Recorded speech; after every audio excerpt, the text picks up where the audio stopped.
Okay, we left off with GI pathology part 1. We were talking about metastases. These graphics right here kind of give you a little idea about the common pathways. They're not always predictable. For example, somebody who has GI cancer, there's my arrow, there it is, tends to go to the liver. At the same time, somebody has liver cancer tends to go to the lungs. Bone cancer can go to the lungs. That's very true. Brain cancer doesn't really metastasize anywhere. It's kind of a unique situation with that, but lung cancer certainly can metastasize to the brain or the bone, as can breast cancer. So there are somewhat predictable pathways. If you're looking at odds and things like that, sure. Remember something. If there is a metastasis and if they look at it pathologically, the cells are going to be the same cells as what you have for the original cancer. They don't become, for example, liver cancer if it's a metastasis from the GI tract. They are still metastatic GI, so that's how they know where the things are actually coming from. So it's kind of just branched out. Here's a better picture of the portal venous system that I was actually talking about. So you can see the inferior vena cava is in the back. That has nothing to do with this. This is a secondary venous system that takes drainage from the GI tract, stomach, large and small bowel, and the spleen. All of it eventually comes in through to the liver. The liver does its thing, and then eventually it reconstitutes back into hepatic veins. So it goes from portal veins to hepatic veins. It goes to the IVC. The inferior vena cava itself gets drainage from the lower extremities in the pelvis, at least in part, and the kidneys, and eventually the liver. But interestingly enough, you've got this secondary system here. So in a way, if I can kind of look at it from this perspective, you're going from arteries to the GI tract, the artery to the portal vein, to the liver,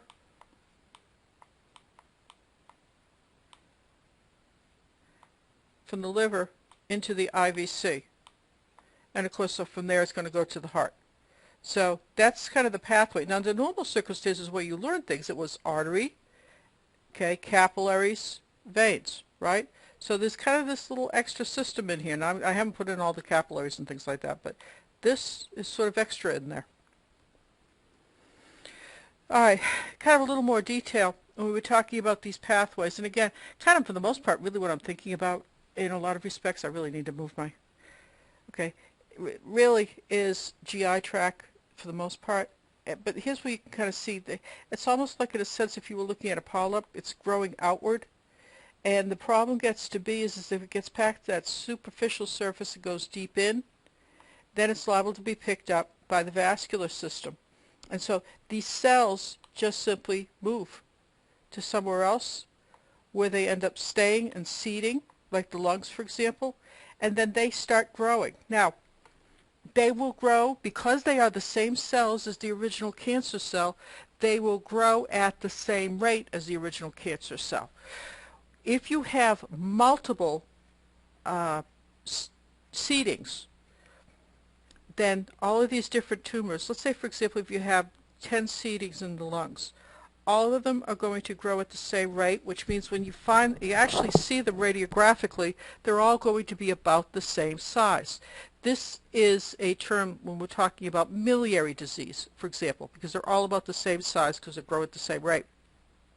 Another term that I didn't actually use in the respiratory system you hear sometimes is cannonball metastasis, because it looks like a whole bunch of different equal-sized lesions, but they're much bigger. There may be 7 or 8 of them as opposed to hundreds. All right, here's an example again of colorectal metastases going to the liver. This is a CT scan. Generally speaking, the Mets are going to have less tissue density than the surrounding tissue.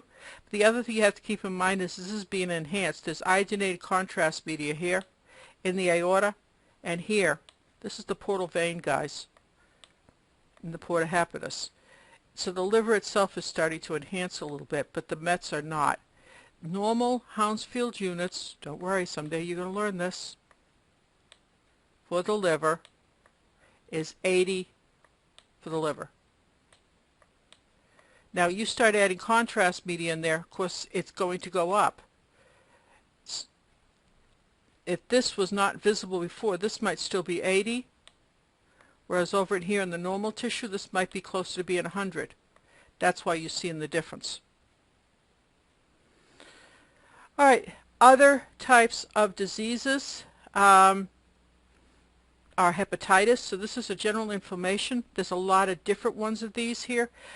You've got acute hepatitis, like hepatitis A. A lot of these things start out as acute, and then what can happen is they can possibly become chronic hepatitis, where you've got somebody who has a long-term damage to the liver and potentially are contagious. So hepatitis A is viral hepatitis. This one makes you sick temporarily. You seldom end up having anybody hospitalized or anything like that. It is acute, which means it's self-limiting, and off you go. Hepatitis B and hepatitis C can both lead to chronic cases of hepatitis, which means you've got long-term issues, including eventually, possibly, liver failure or hepatocellular carcinoma. So hepatocellular carcinoma is the official term for a primary carcinoma. You may also hear the term hepatoma. Here, for example, you're looking at normal, it's supposed to be kind of pinkish. This has got that kind of yellow look. It's indicative of the fact that you've got a fatty liver. On the other hand, when you have cirrhosis, you've got lots and lots of scar tissue, plus you've got regeneration, which is why you've got all that kind of pockmark look there, okay, which comes from cirrhosis. When somebody has cirrhosis, there's more scar tissue than there is functioning liver, so you start having somebody who's going into liver failure. Here's the problem with liver if it fails. It does so many different things. If you keep in mind that in part they produce proteins that are responsible for maintaining fluid balances between fluid in your bloodstream versus fluid around the cells and even within the cells. In addition to that, you've also got, for example, blood proteins that are responsible for clotting and things like that. That's your prothrombin, thromboplastin. All of these different things are absolutely necessary to maintain normal function. Well, if the liver starts to fail, all kinds of problems start to occur. What you're looking at here is what I always call a blue belly, is a patient who has a really, really massive case of ascites. The term ascites, which I think you've learned here recently, is free fluid that's located within the peritoneal cavity. So it is outside of the organs, outside of the liver, outside of the stomach, outside of the kidneys. In fact, it's nowhere near the kidneys because it's in the peritoneum. This is occurring because we've got this problem, yet again, with these blood proteins. So there is so much pressure that really things start to leak out and there's nothing for it to stop. Well, part of the reason why there is so much pressure, let me back this puppy up, comes from here. If the liver is essentially no longer working, then blood ain't moving through. It's not moving through, which means everything starts backing up. It backs up into the spleen. There's the spleen right here. It backs up down here. And one of the things that happens then is you're going to get blood, or you're going to get fluid to start leaking out into the peritoneum. And essentially, this is what's happening here under these circumstances. Now, to diagnose these various things, CT is very, very useful. And I'm going to tell you a little something about CT. The Hounsfield values that I talked about is the scale, the way we measure tissue density. It is consistent whether you're talking about a machine in Seattle, Washington, or frankly, Atlanta, Georgia. It is consistent whether you're talking about Toshiba, Siemens, Philips, GE, it doesn't matter. When I tell you that a normal liver is 80 Hounsfield units, it is across the board. So it makes it relatively easy to compare these things. Now, they say this is a fatty liver. One of the things I want to show you is the level here is at 50. That's actually lower than the 80. A fat shows up as less density. You know that because you know the 4 basic densities. So you may be looking at something here, for example, rather than being 80 normal, Okay, it may be sitting at about 40 Hounsfield units. That's definitely an abnormal liver. It has fat in it. You can also see the fact that this is relatively dark compared to the spleen. The spleen is sitting over here, which is normal and healthy. Here's another CT scan. This is sort of a kind of a halfway in between the a coronal and an axial. So for example, if this is the person's back, I think this plane essentially is coming up this way. Right? If there's their belly and stuff like that. So what you're seeing there in toto is a cirrhotic liver. It is huge. So the patient has hepatomegaly. And you can see it's all this scar marks and things like that as well. You can also see this is the area where the porta hepatis is, and there's lymph nodes in there and things like that that are all swollen up. I mean, this is just not good. So liver failure will bring on a number of different problems that you will find with somebody who has, for example, the chronic alcoholics and things. Portal venous hypertension is one. Hypertension is occurring because the portal vein cannot pass the blood through the liver. Remember how it works there. You've got blood is going to the portal venous system, to the liver, okay, through the liver, okay, and the capillary bed into the IVC, inferior vena cava. The portal vein is messed up, or excuse me, the liver is messed up. So where it's supposed to be going this way, under normal circumstances, what's happening is it's being blocked here. The net result is an increase in pressure and maybe even backflow. That's where the portal venous hypertension is coming in. I already talked about ascites, and you've learned about that. This is fluid. This is because the pressures that are going on here, plus the lack of blood proteins, for example, like albumin and all. Hepatocellular carcinoma is a possibility. How about bleeding as being a possibility? If the pressures are basically going up at this level, could they not rupture? And in fact, that's what happens. We talked about in the esophagus, esophageal varices. The source of esophageal varices is generally speaking going to be portal venous hypertension.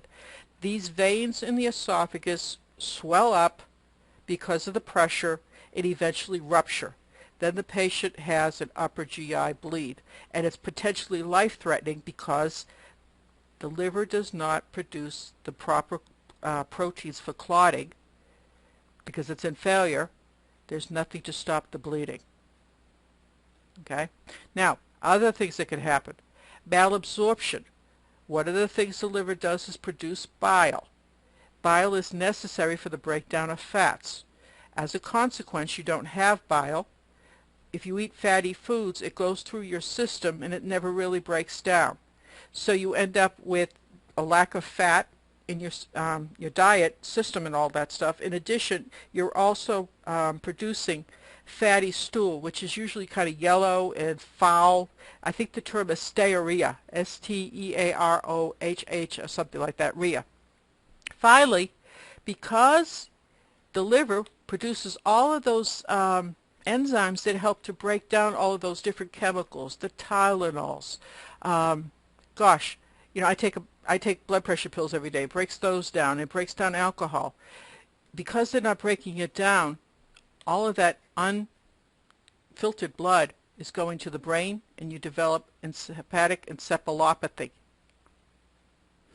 And this is really kind of, again, where it all gets down to. The problem is the liver doesn't work, so the blood doesn't get through. Now, you've talked about ascites. Remember, this is free fluid that is outside of the GI tract, outside of the liver, all of that. This is the way it classically looks on a KUB. A radiologist can look at something like this and diagnose it.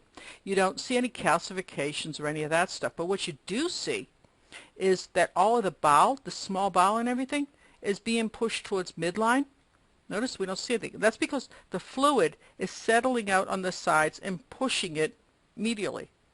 Okay? At the same time, you start seeing more what I would call kind of gaps where there's fluid in between. But truthfully, on this one here, it has to do with the fact that everything is being pushed this way. All right, hepatocellular carcinoma. This is by far and away the most primary cancer. Remember, it can metastasize to other places, though. Okay, it's not particularly common here. Actually, in other places, though, I think it has to do with the food that people eat and things like that. It is common. We're going to see stuff like this for the most part because of hepatitis, which, a lot of people obviously are taking the shots for, but also because of things that would induce cirrhosis, and again, alcohol, of course, being the big one. When we do a CT scan of the liver, we generally speak and scan over the same part 3 different times. Initial one is like scout with no iodinated contrast media. Then we'll do a quick scan through the liver during the arterial phase. It's fast. And then you will do a third scan through the portal venous phase. Now I have 60 seconds. You'll be 60 seconds to 120 seconds in there. It takes that much time because you've got the flow going here. They do this because they want to see what enhances versus what doesn't. And it really kind of always gets down to that. If the lesion is actually near water density, okay, one of the things we look at is if it has a sharp margin, no enhancement, especially on the margins. It's a cyst. Here's the problem. When it does enhance, it may be that it's just a hemangioma. And a hemangioma now is a big pool of blood. And what will happen if you wait long enough, if it's a hemangioma, is that the blood supply, the blood system going to the liver will leak into the hemangioma and enhance it. And it'll enhance it more than the surrounding tissue. All right, so these are metastases. Most metastases are hypovascular. So the patient's had contrast media, that's actually enhanced. The liver has lit up, but the Mets have not. Okay? In this particular case, again, we've got enhancement in both the aorta and the cava, and there's the portal vein, by the way, and this lesion up in here that's in the left lobe is actually enhancing faster than here. So it's a hypervascular lesion. Come on. So you can see what's kind of running through here. Whoop, sorry. Now, sorry. This is early. This is later. You see how the changes is because the contrast media has passed through there. It doesn't look all that much different from the surrounding tissue. And that's kind of one of the things why they do delayed image. It gives them further information. Okay. From the liver, and as I mentioned before, the liver produces bile. So you have a channeling system in the liver. This is almost like another circulatory system, but except it's for bile. And what we're talking about here is the biliary system. There's a whole series of bile ducts running through the liver. You notice we've got the left and the right, both of which will come together and form what is called the common hepatic duct. Now that exits out the liver and joins up with the duct that has come from the gallbladder. The function of the gallbladder, remember, is to store bile. The liver produces it, the gallbladder stores it. Now, at such time as you eat something fatty, the liver will produce more bile, the gallbladder will contract, and the bile that it's storing will also come down, both of which will come down here into the duodenum through what's called the ampulla of Vater. Okay? Now, the opening is called a papilla, and I think it was called the sphincter of Oddi, something like that. Now, the pancreas also has a duct. That duct is there for producing pancreatic enzymes which are necessary for digestion. So the pancreas will do the same thing. You eat something, it comes out here. So when the food leaves the stomach and goes into the duodenum, it's met by bile. It is met, which is there for emulsifying fats. It is there for, it also meets up with lipase. Lipase is there for breaking down fats. You're also met by amylase. This pancreatic amylase also helps with breaking down sugars and the like. Trypsin, which is there for breaking down proteins. So digestion continues. Now, what happens if the bile system doesn't really develop correctly and you end up with a kind of blocked or absent bile duct? That's where the term atresia comes in. And you remember we've talked about atresia in the context of the esophagus.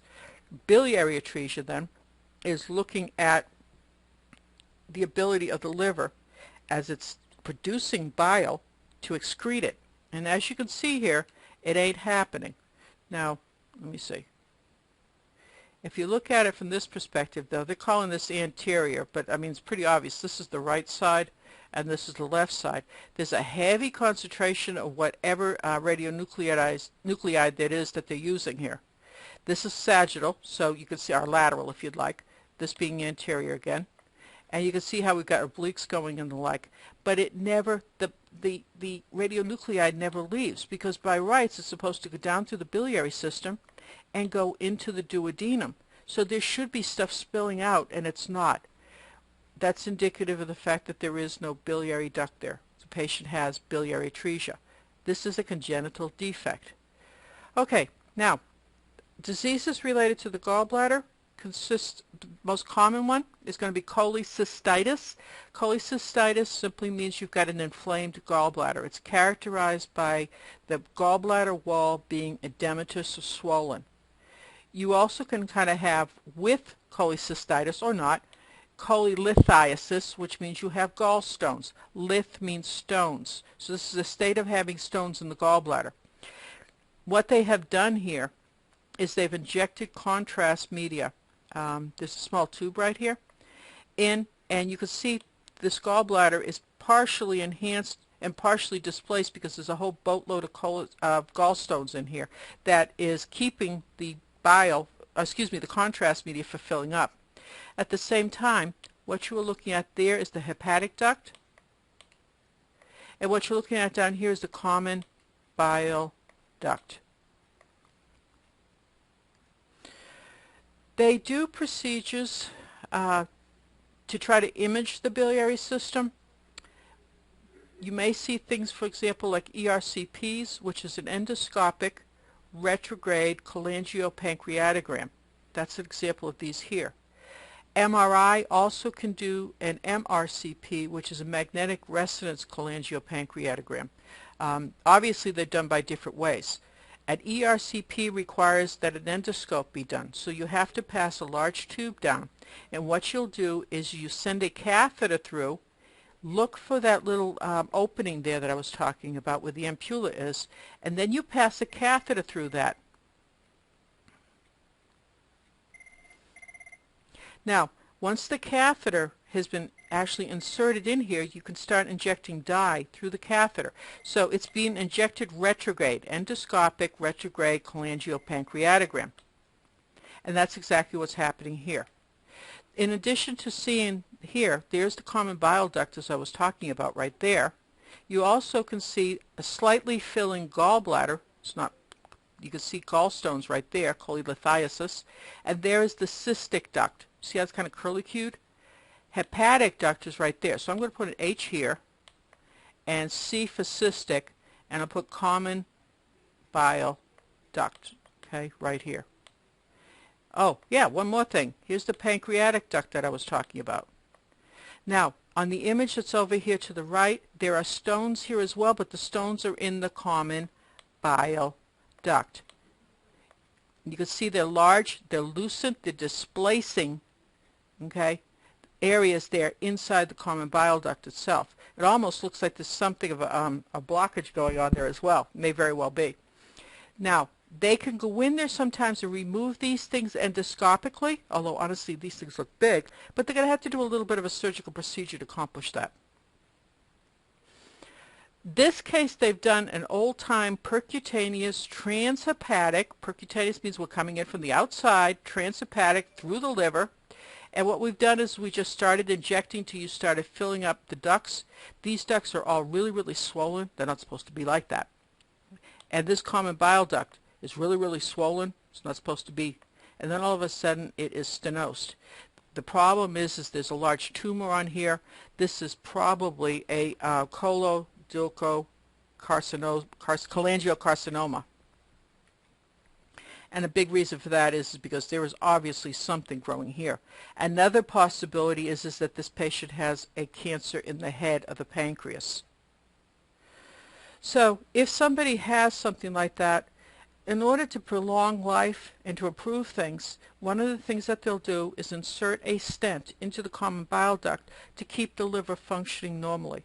Now they still do this through the ERCP, and there, for example, you can see that they've done is they've put that into the duodenum.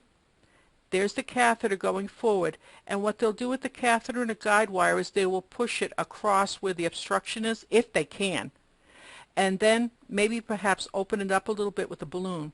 But in the long run, what they will do is they will insert a stent then between the common bile duct and the duodenum here to allow for drainage. And you know, you can keep somebody going for an extra 6 months or so with something like that, and for some people it's worth it. Okay, so for example, what you are looking at here is residual, there's contrast media here, and there is the stent, and the stent should allow drainage there into the duodenum, as you can see here. So if there's a tumor, as they showed in the pretty graphic here, there's the pancreatic head, and it's pushing on the common bile duct, the stent will keep it open. Okay, acute pancreatitis. Now, the pancreas is an organ that, as you know, has both endocrine and exocrine functions. As an endocrine, it secretes the hormones, insulin and glucagon, and it helps to regulate your sugar level, your blood sugars. But it also is an exocrine gland because it secretes through the pancreatic duct, because that's exocrine and ducts, your amylase, lipase, trypsin, and the like. Now, if somebody has pain, and you know, look, there's a number of things that can happen. A stone can actually form and get up into the pancreatic duct and block it. You could get kicked. I know somebody that was karate chopped. They was practicing and developed acute pancreatitis. What you would anticipate happening is a whole boatload of inflammation.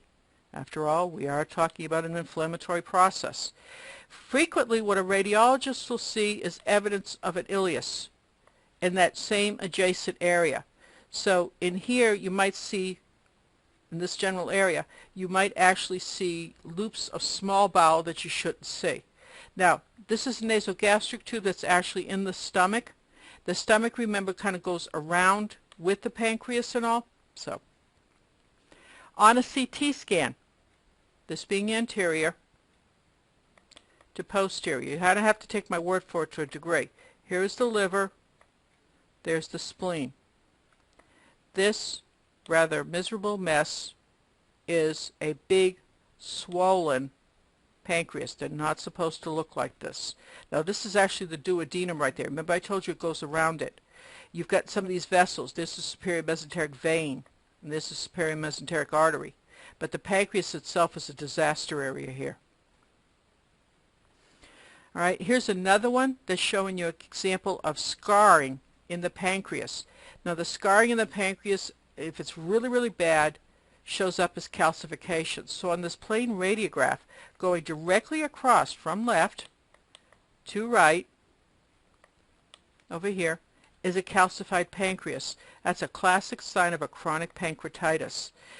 Pancreases will also show other evidences. For example, you can see on here there's calcifications, and there's a huge digested area of the pancreas. What does the pancreas do? It produces enzymes that assist with digestion. If you have damage and that stuff gets free in the pancreatic tissue, it starts digesting it. Now, pancreatic tumors can occur, as you can see here, predominantly they occur in the pancreatic head. The problem is there are so many things in and around that area that in many cases that means that pancreatic tumors are inoperable. You notice that we've also got relatively few in the body and the tail being, of course, over here. Interestingly enough, those would be much more easily resectable than at the head. And this is why. There is a boatload of stuff here, including your biliary duct. Also, should I point out, there is the SMV, the superior mesenteric vein. You've also got the SMA, the superior mesenteric artery. If the tumor grows and starts surrounding these things, that's when these tumors become inoperable, because you can't cut them off. All right, so if you look at something like this, now this is an axial. There's the vertebral body, so this is posterior down here. This is the anterior up in there. This is all pancreas. It's not in bad shape. You can see where the aorta is. There's the artery, and they're calling this the portal vein. Look, it's really close to being the SMV in that area and all. And if the tumor grows around these things and they are very, very close to that pancreatic head, you're in trouble. The common bile duct, incidentally, is probably right there.